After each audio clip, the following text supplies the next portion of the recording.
I remember this so vividly. She tried to jump out of a moving car to kill herself.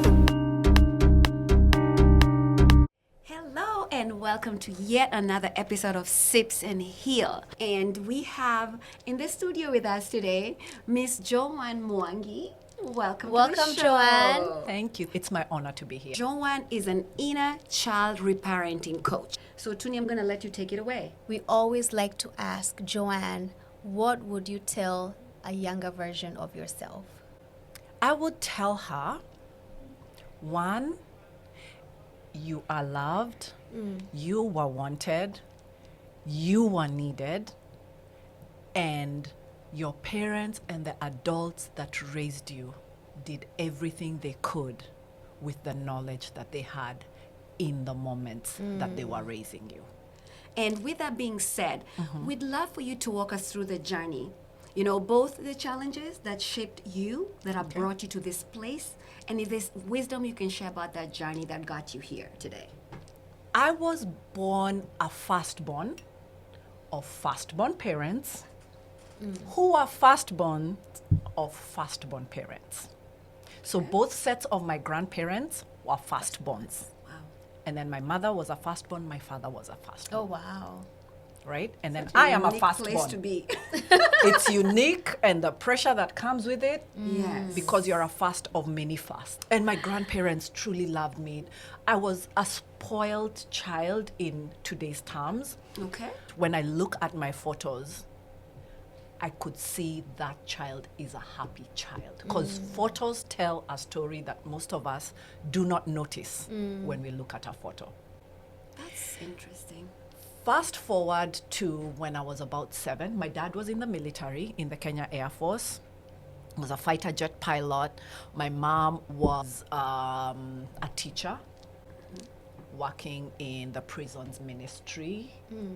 My dad had fallen into alcoholism and he lost his job. We lived in the barracks. Didn't tell my mom. So one day I come from school and everything is outside. We had been evicted. Wow.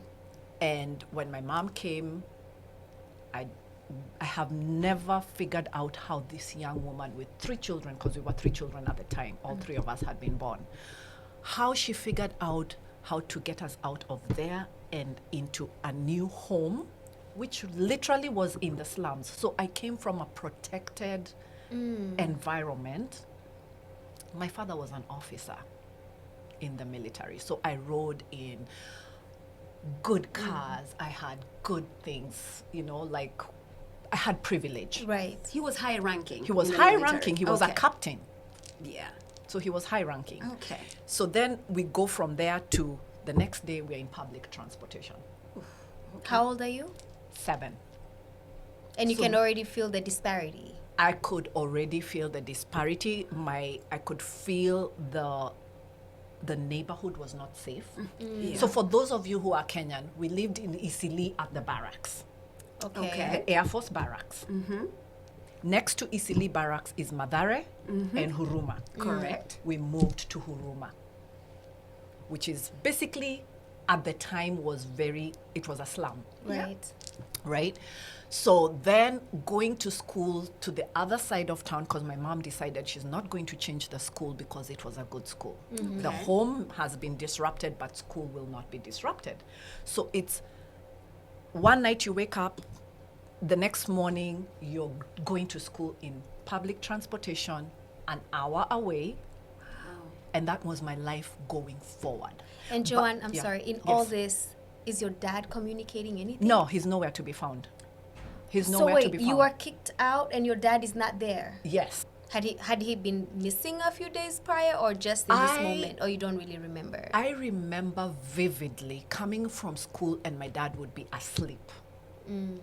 And I always was told he goes night flying, because fighter jet pilots fly at night to do their training. So I just knew he works at night. Got you. Okay. So I never questioned.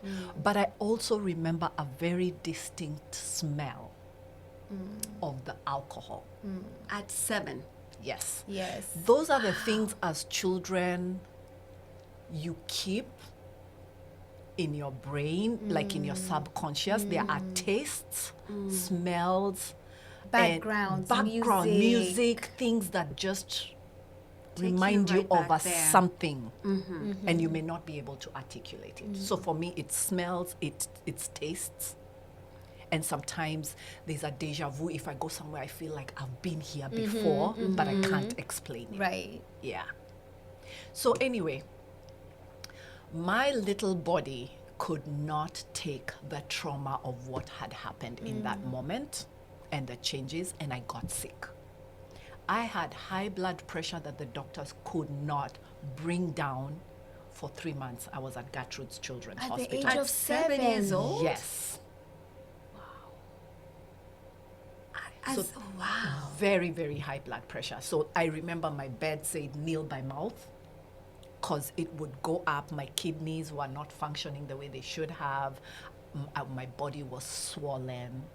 So they would either put me on a kneel by mouth diet, or they would say you can only eat food without salt, you can only eat boiled food. And back then boiled food was boiled carrots, potatoes, cabbage, because I wasn't allowed to eat protein because my urine had too much protein. So does this mean the doctors don't know what's happening? No one knows what's happening. Trauma was not a thing. Okay. So you're That just was sick. considered. You're I sick was and no one just knows sick. where you're sick. Exactly. So they're just Wow. trying to figure out what's wrong. Now when I look back and when I talk to my mom, I'm like, it was the trauma. Yeah. And I have historically in our family been, like when I say family, nuclear family, I'm the person whose body truly keeps a score. The body keeps score. Wow. Yes. And so for the audience, if you've never read a book called The Body Keeps a Score, get it and read it, because your body tells you. It does. It can, and it never forgets. And it never Even when you are forgets. as little as an infant, your body records everything, and it's in your psyche now. How do you define trauma with having gone through what you went through?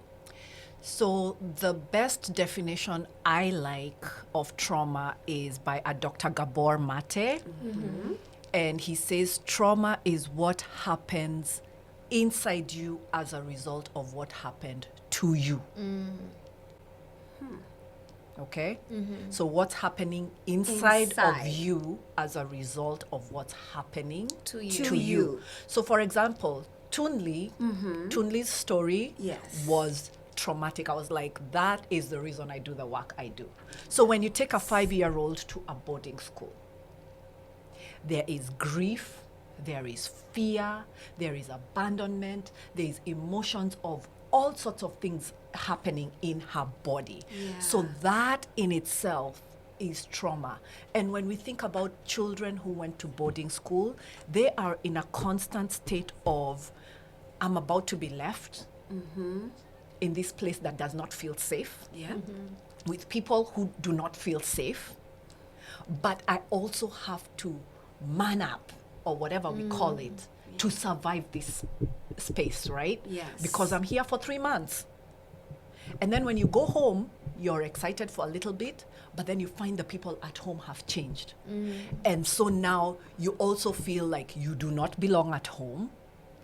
Your siblings do not understand you. Your parents do not understand you. And before long, you're preparing yourself to go back to this place. So it's a constant cycle of survival and trauma of being abandoned and not being needed and not being wanted and all those things. And your body is keeping a score of what is going on around you. Yeah, I can definitely agree with what you were saying. And I think I was sharing with a friend this past week how whenever it was time to go back to school, and it used to be like a 2.5 hour ride.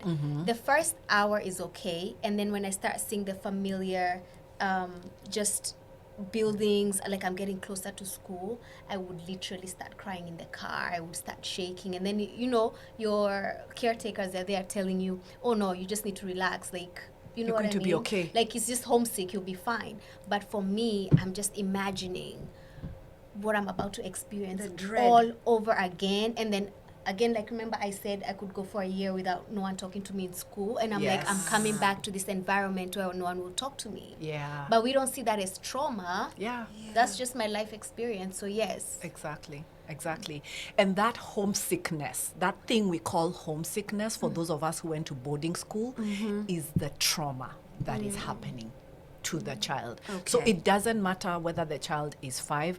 I personally, and this is the hill I will die on, there's no child under the age of 14 to 16 who should be going to a boarding school. Right. Because there is no, the needs of that child are not being Being met met. in that environment. And the ratio of Isn't that the adults to truth? children is not enough. Right. So take us back. Now you're 7 and you're going through All that. The in the trauma. hospital. Yes. Yes. So anyway, I stayed in the hospital for 3 months almost. Nobody caught me up with school. Oh, gosh. So then I go back to school. And you're You've not fallen you're probably behind. failing. I didn't know that's the age where you learn your multiplication tables, you learn all these things that are a foundation of education. Then now I become the stupid child in school. And Now as a another label. firstborn, how can that happen? Exactly. But then also my dad's family is a family of doctors, captains, whatever, Very like accomplished. very accomplished people. And I remember my dad in his drunkenness would say, "You're just as stupid as your mother." Oh, my God. So I truly believed that I am not smart. Wow.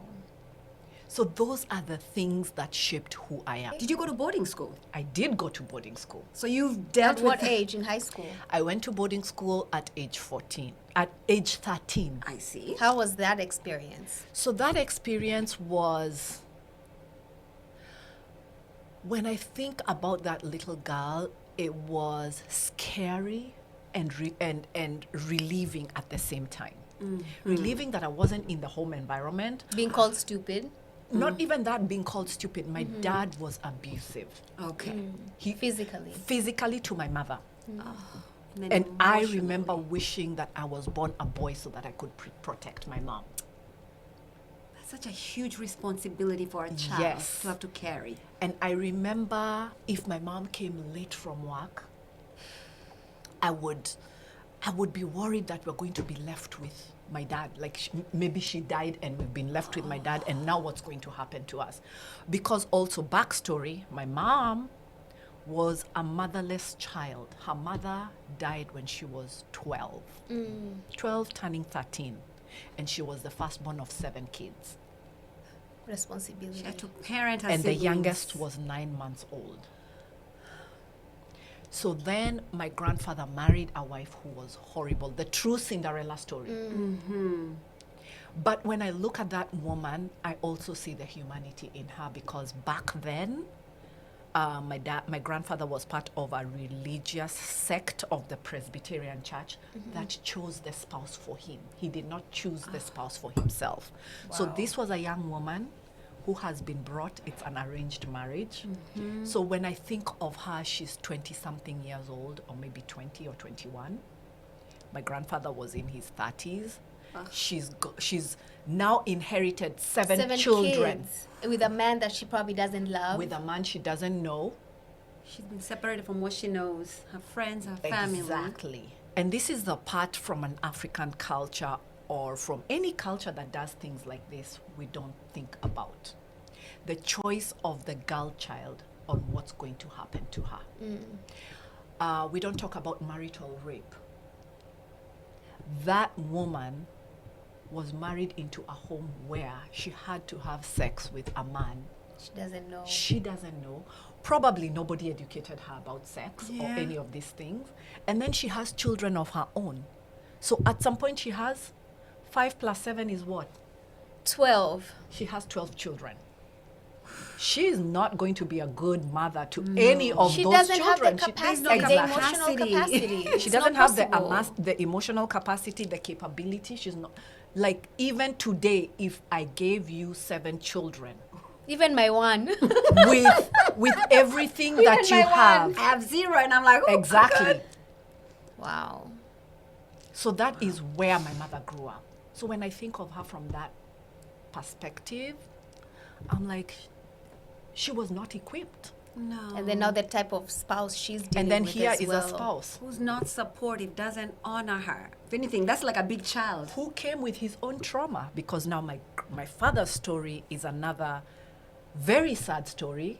kind of like yours. He was sent away at age 5 to go to school because it was during colonialism. Yeah. And he was far away from home.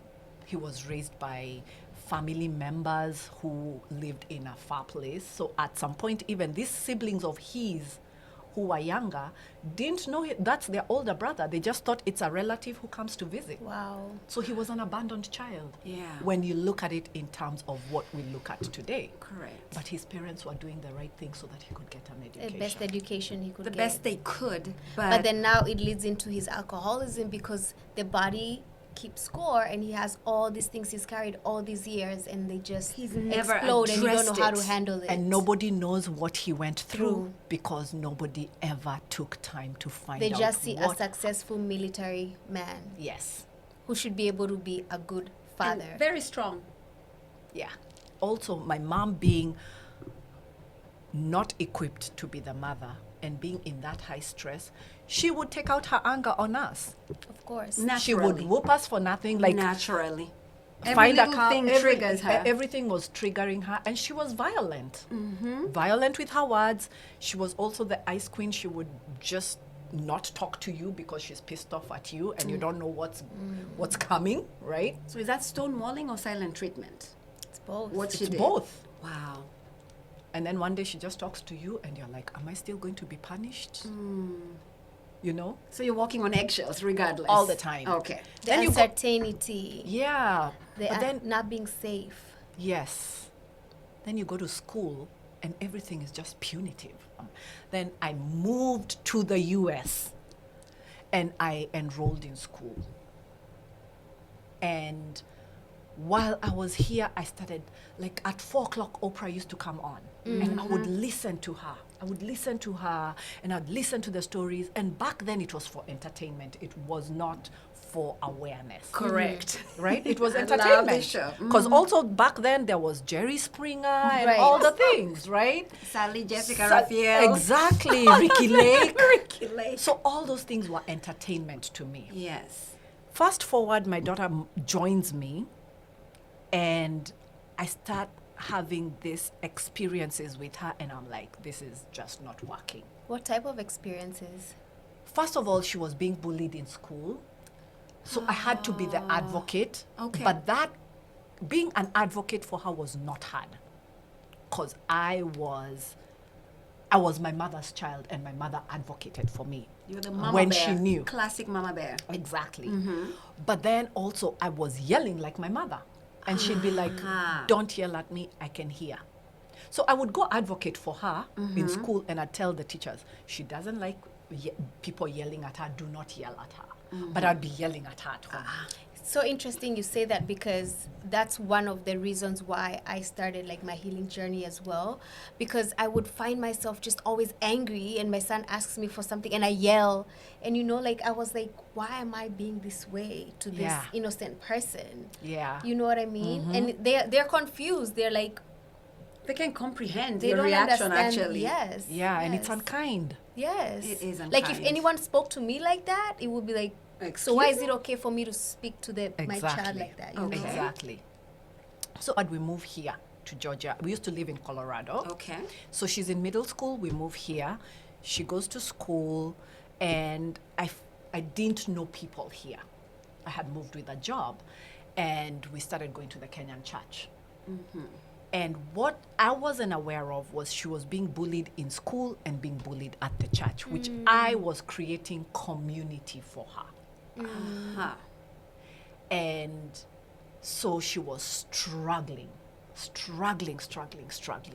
And at some point she started acting up, and she would say, I don't want to be here. And I'd be like, if you don't want to be here, like true Kenyan mom True fashion. Kenyan, yeah. If you don't want to be here, well, then go hang yourself or stuff like that. Like horrible things that I can never take back.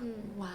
You found yourself saying those things. Yeah. Okay. Because I was at wit's end with her. I was working 2 jobs. And you're advocating for her too, which she doesn't quite see. Right. But then also, And then also remember how her father used to talk to her, like, you're stupid, Yes. you're this, you're this. So you're subconsciously just repeating the same thing right. to your child. Very unkind. Very unkind. But that's what you saw. That's what I saw, and that's what I knew. Yeah.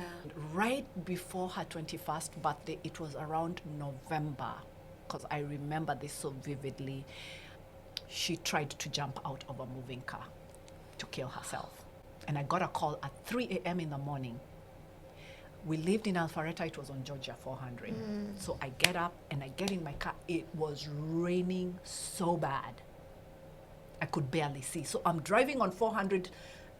They were driving towards Alpharetta and I'm driving south. The opposite direction. And then turn around and come find her. And so that was the first attempt. She ended up in a hospital and I was like, so basically the psychiatrist there was like, you need to do therapy and whatever. So she got her own therapist and I got a therapist as well. And when I went, he started asking me about how I was raised and I'm like, we are here about my child, not me. Yeah. We need to focus on the child. We need to figure out how she's not going to kill herself and all the things.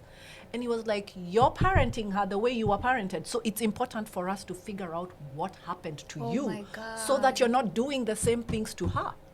That was humbling. Oh my God. Because you had never connected that. No. Never. There was a way that you parented that brought her to this place. Yeah. There's no I way. was literally my mother. It was an external. Maybe it was something in school. Maybe it was something elsewhere, but not you. Yeah. It's so crazy how we say, I'm not going to be like my mom. The very things you dislike that your mom did that you felt were unfair, Yeah. then you end up being that. Were you know, what able that to was like take to that you. in? At the time, no. In fact, I changed the therapist. I was like, So it was a therapist's fault. it's the therapist's fault. I need somebody This else. is the who- wrong place. This is the wrong. They don't know what they're Plus, doing. also, he's not helping me help my child become better. is the So wrong she's the doctor. one who needs therapist. She Yeah. needs to keep going to therapist. I'll figure out how to. Because I'm okay. I'm fine. Wow.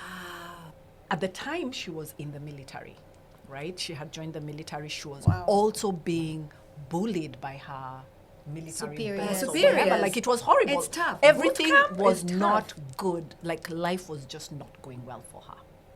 I don't know why I relate so much with Yeah. everything you're saying. And so I had to figure out, who do I need to be there for her? So that, God forbid, if something happens to her, I did my part. And is she talking to you in this? She would just tell me, you don't understand. You don't understand. Mommy, you don't understand. And I'm like, what do I not help me understand? Yeah.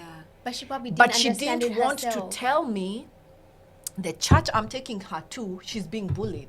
Because I had found community there because we didn't know people here. Yeah. Right? So the day she came, and the truth is, parents don't talk to their children about their experiences as well. I was never raised in a church where we were in church for 3 hours or 4 hours. This church was one of those. First of all, we are driving an hour to go to the church.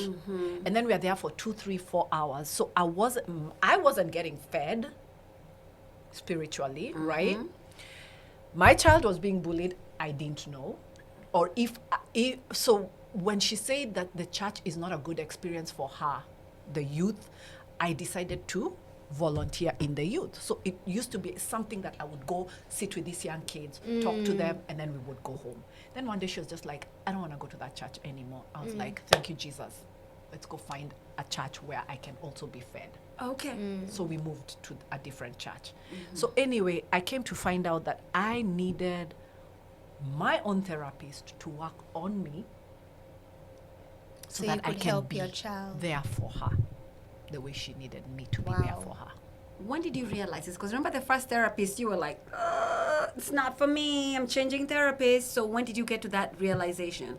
When she got a different therapist for herself, who was a military therapist, and I started seeing change. And she kept saying, I really love, her name is Dr. Kirish, and she's still my therapist. So I really like her. She understands, blah, blah, blah. So I decided, you know what? Let me sign up for therapy with this lady. Okay. Wow. And we got help. And you understood how your parenting and your upbringing. All the things, plus also how I Wow. show up at work. How how is I that? show- Tell me about that. So at work, it's one of those things. I was such a perfectionist because I grew Firstborn. up Firstborn daughter. firstborn. I was a perfectionist. I work as a consultant in IT. So emails come in the middle of the night. My clients are everywhere. I would wake up. I used to have my work phone next to my bed, and ding, I wake up, I respond to email, I log on, blah, blah, blah. So she asked me, so work was stressing me out too. Yeah. She was like, if you don't respond to those emails, what will happen? And I sat there and I looked at her, and I had never even thought of that. Had never been a concept. Yeah. But is it because of where we come from in Kenya? You just want to work, and make money, and just it's ingrained in us. We have to work so And hard. people please us too. For me, it wasn't that. Okay. What It was it? unconscious messaging, because I have been trained in HR. So my degree, my bachelor's is in human resources management. My master's is in organizational leadership and change management. I had been conditioned that whatever customer I have, I need to help them and make sure they're happy at all times.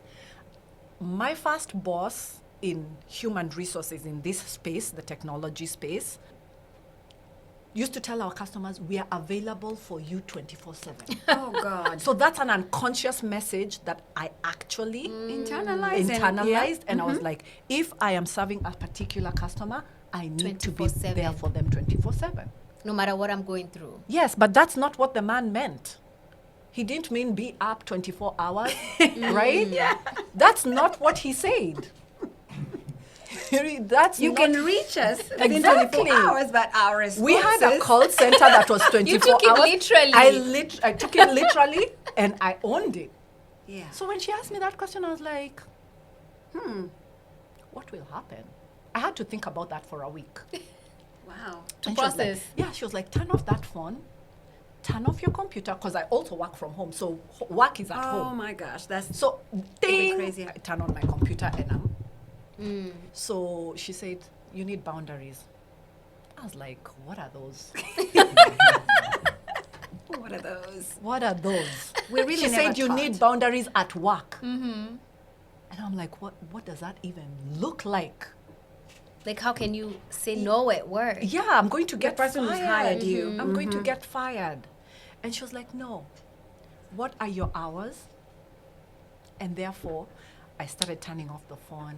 I started not looking at my computer Wow. on weekends. Like, I would turn it off and put it in a drawer and live my life. And oh my God, the freedom.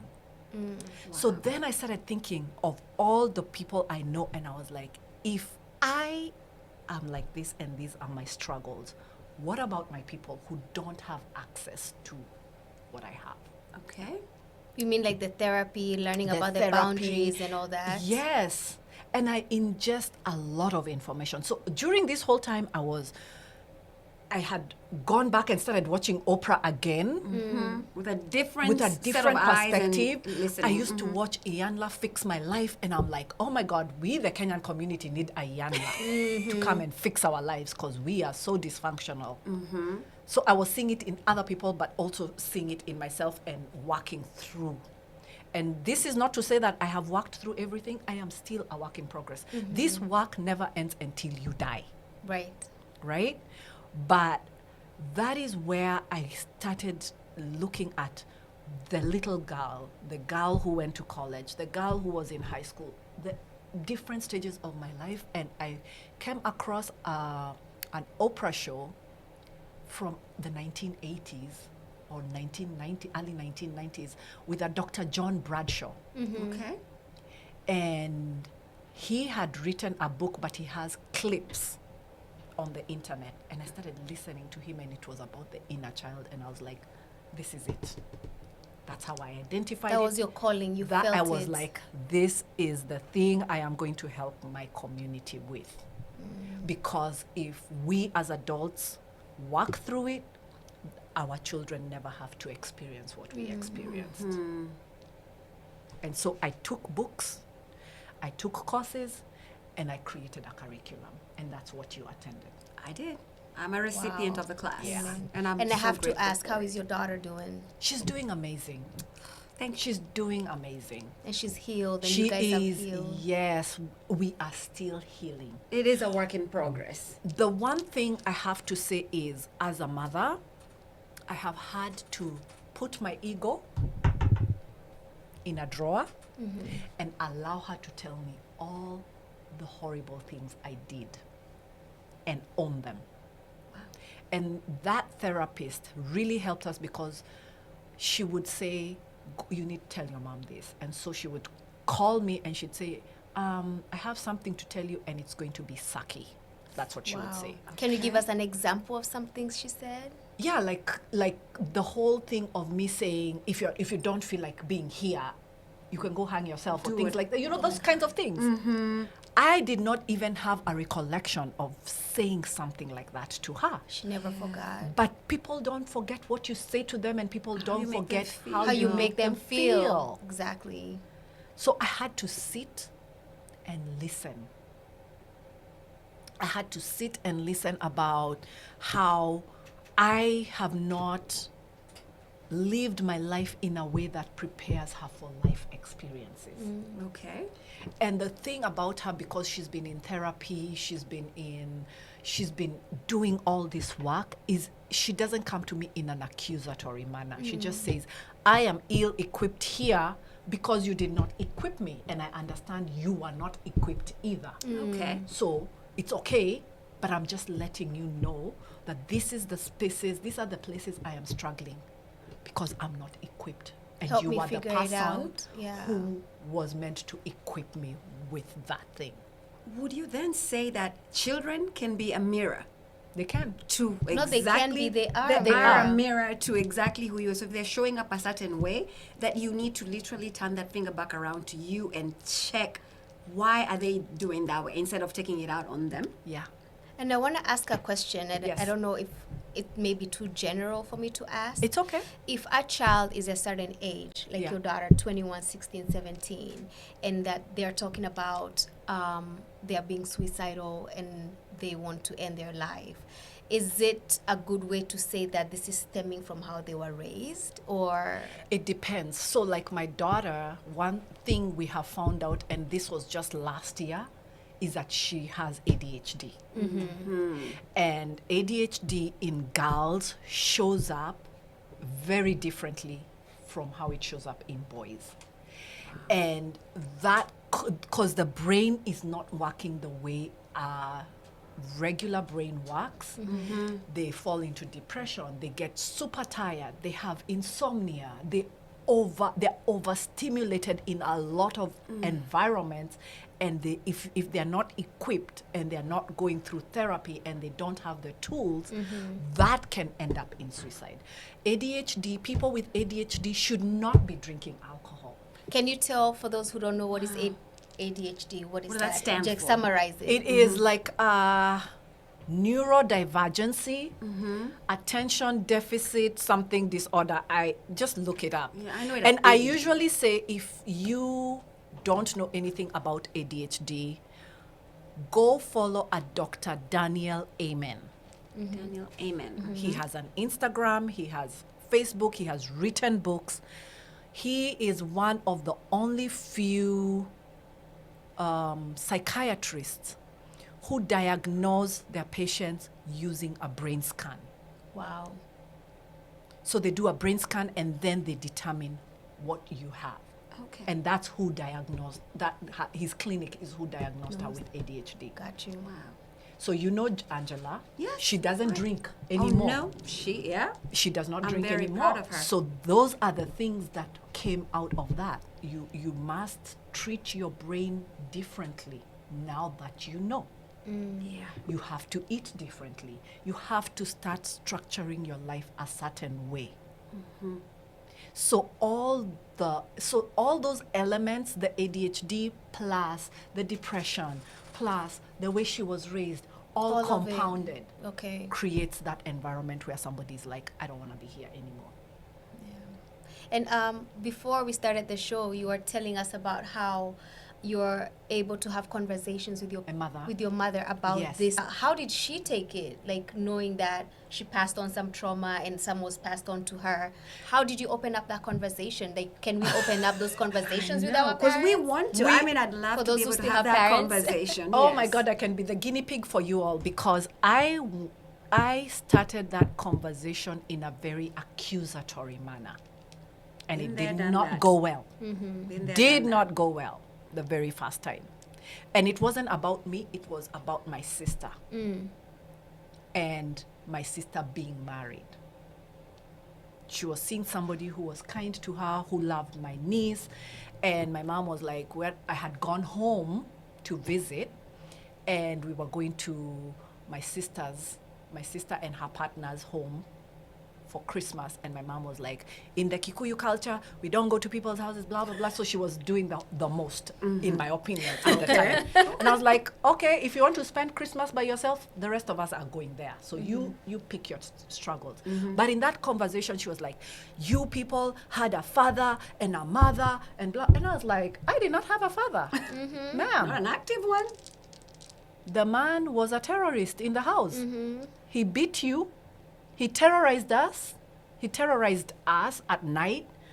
I mean, he would come drunk and make noise Belligerent and throw us out of the house in the middle of the night. Then we had to go to school the next morning. I mean, that's not my definition of a father. No. And she was stunned, probably hurt, hearing it for the first time. So that conversation did not go well. Fast forward to when I started doing this work, and of course, when Angela attempted suicide, I had to be the advocate again. Do not ask her silly questions. Do not tell her she has everything. Why would she try to commit Exactly. suicide? You have a Do roof, not- you have Yeah, this, those are the things you have we're all these told. things. You probably have a car, Yes. you have an this. issue Right. over. Do not talk to her about God, Okay. the way it's a sin. Don't do any of those things. If you don't have anything nice to say, don't ask. Okay. If you need answers, come through me. But do not go to that child with questions that are going to hurt her, because she is already hurting. So I had to be the advocate from that perspective. And so I think that experience, because it was the first experience in our entire family. Remember, I am a first of firsts. My daughter is the first grandchild in the family. So that sensitized the family to her and her experience. And it also sensitized to my mom also starting to be open to have Conversations. conversation. I like that. Okay. Because then now we would talk about, we are in therapy and this is what we are learning. And I would ask the questions. And she was open. So, yeah. Yeah. But you also did mention that you came at her from a place of curiosity, Absolutely. not a place of accusation, Yeah. which a lot of us tend to do because you're so angry. And I agree with you to saying, if you're coming at somebody, and anybody in any situation, Yeah. if you come at me as though my defense mechanism is going to go up. Yeah. And I won't even listen to you. I'll probably stonewall. But if you come to someone with from a place of the compassion as well, you're curious, they're more willing to actually listen to you. Yes. Secondly, another thing I want to point out is you had to change yourself first. And it's your daughter who actually made you realize, because her therapist was such an amazing therapist, you started seeing her changing, even in her behavior. That made you think, There So could that- be something there. So that puts the responsibility in us. If we want to see the change in others, we need to be the change first. Yeah, Right? Be, like Mahatma Gandhi said, be the change you want to see in the world. Or is it I think it's Mahatma Gandhi. I think Yeah. it was him. It was a wise person. A wise wise person. man once, a wise woman or man once said, exactly. Yes. Wow, Joan, thank you so much for sharing For that sharing story. that. Why do you do the work you do, and why is it so important in today's world? So for me, a wise man said, or a wise woman, somebody wise, I don't remember who, said, leave the world a better place than you found it. That is my goal. But it's very specific to children. Yes. I If needed a Joanne we- growing up. You need Yes. If we can be compassion. the person who we needed as a child to the children that are out here, and they don't have to be your children, because a child only needs to be seen and heard and understood by One person. one person for them to have hope that the like world that. is a good place Cheers to be. to that. Oh, Right? cheers, everyone. So be that person. We will Cheers. be. When you change, the people around you change. Change. When you heal 7 generations ahead of you and 7 generations behind you, because you're healing the wounds of the generations behind you. Amen. Amen. That is incredible. Thank you so much. We had an Joanne. amazing time. Thank you for having me. This was fun.